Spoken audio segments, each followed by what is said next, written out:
Hello guys, मैं हूं कृष्णा। तो आज की इस प्यारे से न्यू वीडियो में आप लोग का स्वागत है। आज मैं आप लोग के लिए अर्धवार्षिक परीक्षा विषय हिंदी का पिछले सत्र का क्वेश्चन पेपर लेके आ चुका हूं। मैं तो ये नहीं बोलूँगा कि सेम टू सेम यही प्रश्न आएगा, लेकिन लगभग चांसेस ज़्यादातर हैं कि यही क्वेश्चन आ सकते हैं।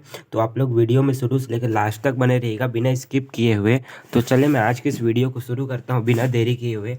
तो यहाँ पर विषय हिंदी का है, आप देख सकते हैं, और कक्षा 12वीं का है, इस बात का भी आप ध्यान रखिएगा।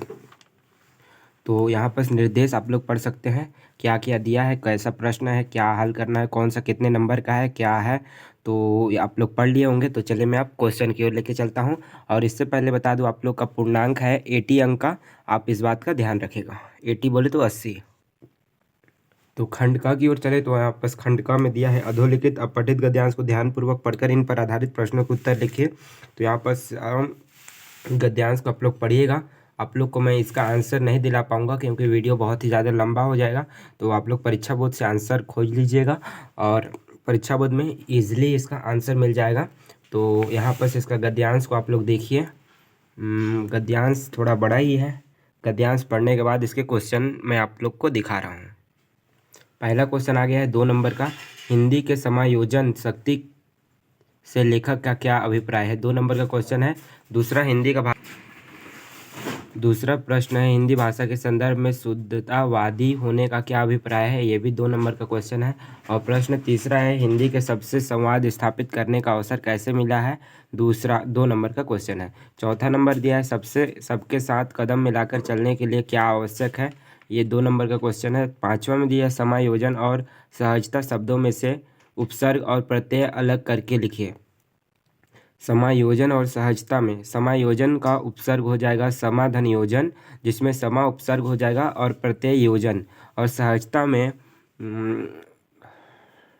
उपसर्ग हो जाएगा सहज उपसर्ग हो जाएगा और ता प्रत्यय हो जाएगा। और छठवां नंबर का क्वेश्चन दिया है, जड़ और जन्म शब्दों के विलोम शब्द लिखिए।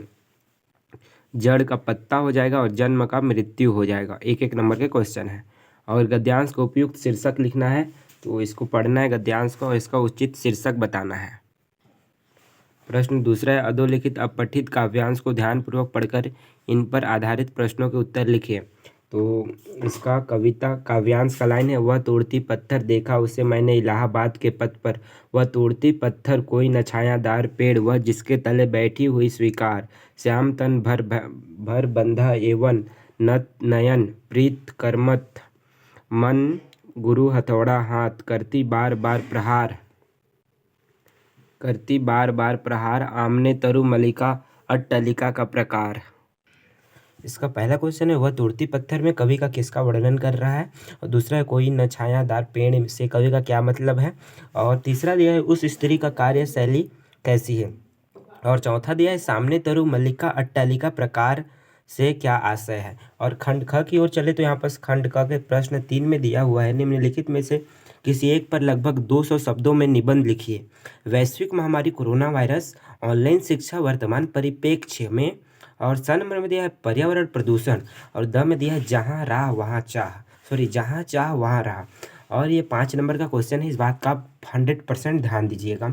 तो और प्रश्न चौथा में मैं लेके चलूँ तो आप लोग को चौथा में दिया है, अपने प्राचार्य को एक पत्र लिखिए जिसमें आपके सहपाठी आलोक चौधरी द्वारा लॉकडाउन की अवधि में प्रशंसनीय कार्य के लिए उन्हें सम्मानित करने का अनुरोध किया गया हो। और अथवा में दिया है, डाक वितरण के अनियमितता के कारण आपको जो हानि हुई उसके संबंध में अधीक्षक डाकतार विभाग को एक शिकायती पत्र लिखिए, जो कि बहुत ही आवश्यक है। इस वाला पत्र को हम लोग के शिक्षक बताए हैं, आप लोग को बताए हैं या नहीं, कमेंट में बताइएगा। और प्रश्न 5 दिया है, निम्नलिखित प्रश्नों को संक्षेप में उत्तर लिखिए। बोले तो छोटा छोटा उत्तर लिखना है इसका। पहला दिया है, इंटरनेट पत्रकारिता क्या है। और ब में दिया है, पत्रकारिता में बीट किसे कहते हैं। पुटीकरण या एनकोडिंग से क्या तात्पर्य है। संपादक का प्रमुख कार्य बताइए। प्रश्न 6 दिया है, नाटक लेखन में संवाद तत्व की कोई 3 विशेषताएं लिखिए। अथवा में दिया है, कहानी लेखक एवं चरित्र चित्रण के महत्व के कोई 3 बिंदुओं पर प्रकाश डालिए। और प्रश्न 7 दिया है, महंगी होती उपचार व्यवस्था विषय पर एक आलेख लिखिए। और इसके अथवा में क्वेश्चन दिया है, खाद्य पदार्थों में मिलावट की समस्या पर एक फीचर लिखना है। और प्रश्न 8 में दिया हुआ है, काव्यांश पर आधारित प्रश्नों के उत्तर अपने शब्दों में लिखिए। जाने क्या रिश्ता है, जाने क्या नाता है, जितना भी उड़ेलता हूँ भर भर फिर आता है, दिल का क्या झरना है, मीठे पानी का सोता है भीतर वह ऊपर, तुम चांद का मुस्काता जो धरती पर रात भर, मुझ पर त्यों तुम्हारा ही खिलना। ये कविता तो हम लोगों ने पढ़ के रखा है। मैं आप लोग को बताता हूँ कौन से चैप्टर का है। इस कविता के अध्याय का नाम है संहर्ष स्वीकारा है, और इसके लेखक गजानन माधव मुक्तिबोध जी हैं। इस बात का आप बिल्कुल 100% ध्यान रखिएगा। और प्रश्न पहला दिया है, कवि किस पर उड़ेलता है जो पुनः भर भर आता है। तो इस कविता का आंसर भी मैं आप लोग को दिखाता हूँ, परीक्षा बोर्ड में इसका दिया हुआ है। सेम कविता जाने क्या रिश्ता है, जाने क्या नाता है, जो जो इसका अर्थ भी दिया है और इसके क्वेश्चन दिया है। कवि का किस भाव को प्रकट करता है, दिल से वस्तु, इतना इसका क्वेश्चन दिया है। सबका आंसर यहाँ दिया हुआ है और 2-3 क्वेश्चन का आंसर यहाँ दिया हुआ है। तो इस बात का आंसर मैं आप लोग को दिखा दिया।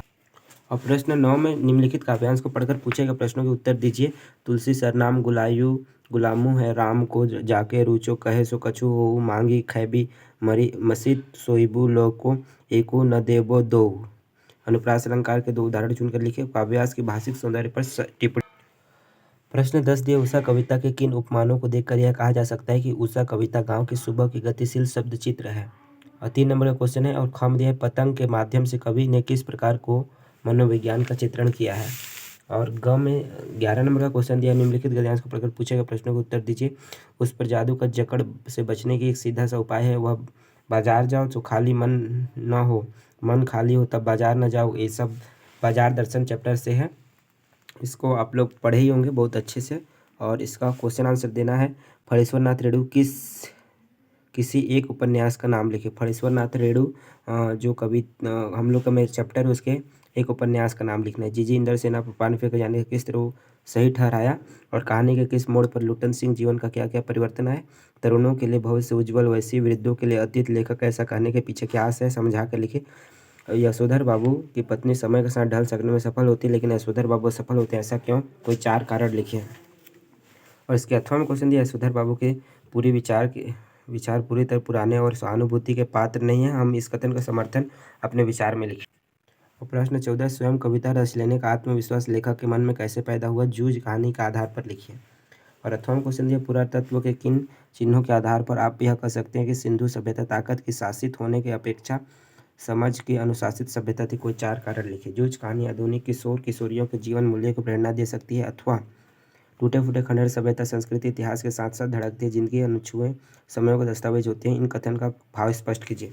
तो आई होप यह वीडियो आप लोग को पसंद आया होगा तो एक प्यारा सा लाइक, प्यारा सा कमेंट करिएगा। मैं आपको मिलता हूँ किसी नेक्स्ट वीडियो में किसी नया टॉपिक के साथ, तब तक के लिए आप बने रहे मेरे चैनल पर।